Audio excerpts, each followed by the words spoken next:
how to connect the well sensor to the Ceva controller. Firstly, we need to ensure that the controller does not have power.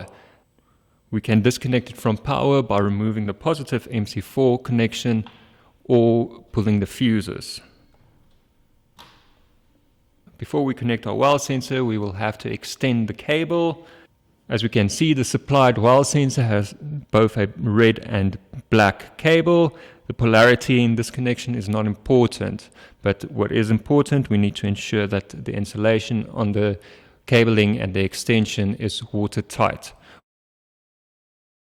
We can use the supplied heat shrink to make this watertight connection. Once the waterproof connection is made, we can proceed to connect the sensor to the controller.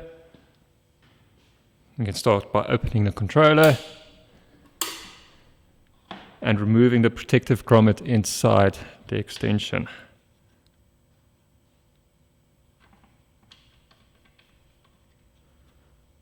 We can then feed our cable through the opening.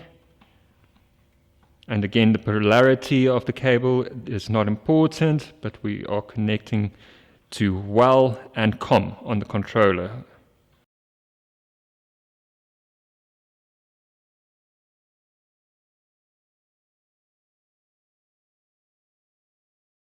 Once the sensor is connected to well and COM, we can close the controller.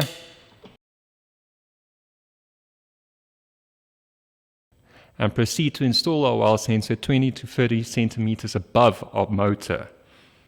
With our sensor installed, we can reconnect power and resume operations.